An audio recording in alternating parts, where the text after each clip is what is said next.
Jumpa lagi di Opini Budiman.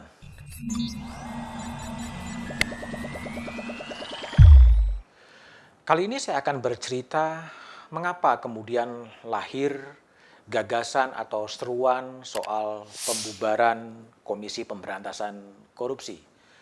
Kekecewaan publik pada KPK memang menjadi-jadi. KPK yang lahir dari rahim reformasi tahun 1998 dan lahirnya TAP MPR soal penyelenggaraan negara yang bersih dan bebas dari korupsi, kolusi, dan nepotisme, kemudian sekarang menjadi lembaga yang seakan-akan tidak dipercaya. Berbagai skandal dalam operasi pemberantasan korupsi membuat kepercayaan publik itu kemudian turun. Akademisi dari Universitas Gadjah Mada dan tokoh anti korupsi Zainal Arifin Mochtar menyerukan sebaiknya dibubarkan saja KPK. Begitu juga dengan penggagas KPK Sudirman Said juga menyerukan hal yang sama. Sebaiknya dibubarkan saja dan dibangun KPK yang baru. Membangun KPK yang baru memang gagasan ideal, tetapi tidak yakin elit politik sekarang ingin membangun KPK yang progresif.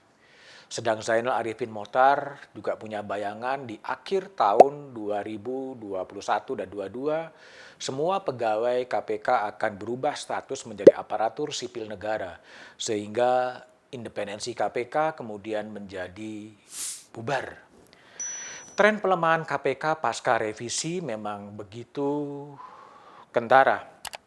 Kasus korupsi BLBI Samsul Nur Salim dihentikan penyidikannya oleh KPK.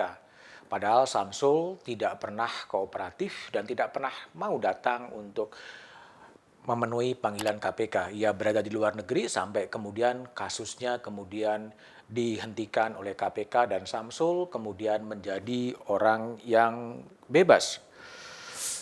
Begitu juga halnya dengan terjadinya kebocoran-kebocoran informasi. Sebuah operasi penyitaan di Kalimantan Timur tidak mendapatkan apa-apa. Ditengarai, operasi itu kemudian bocor atau dibocorkan sehingga upaya-upaya untuk menyembunyikan barang bukti itu kemudian dilakukan. Ada juga peristiwa yang berkaitan dengan barang bukti kemudian dicuri. Itu adalah skandal yang juga terjadi di Komisi Pemberantasan Korupsi. Memang ada Dewan Pengawas KPK, tetapi Dewan Pengawas juga kewenangannya sangat terbatas.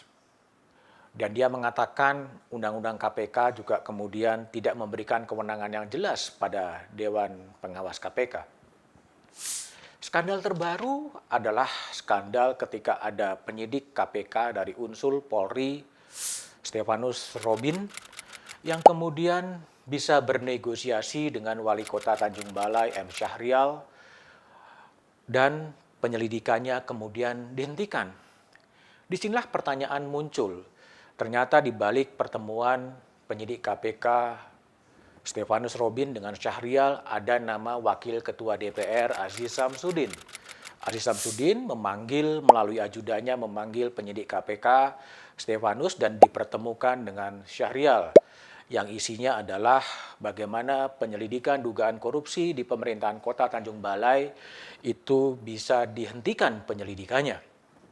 Untuk itu terjadilah transaksi, terjadilah kesepakatan komitmen sebesar 1,3 M, 1,5 M menurut keterangan Firly. Ini memunculkan pertanyaan, siapa sebetulnya yang mengendalikan KPK? Bagaimana mungkin seorang wakil ketua DPR yang menurut koleganya adalah menyuarakan aspirasi masyarakat bisa ikut campur untuk dalam perkara untuk dihentikannya penyelidikan kasus korupsi. Ini adalah pertanyaan-pertanyaan yang mengecewakan hati publik. Apakah penyidik Stefanus bekerja sendirian?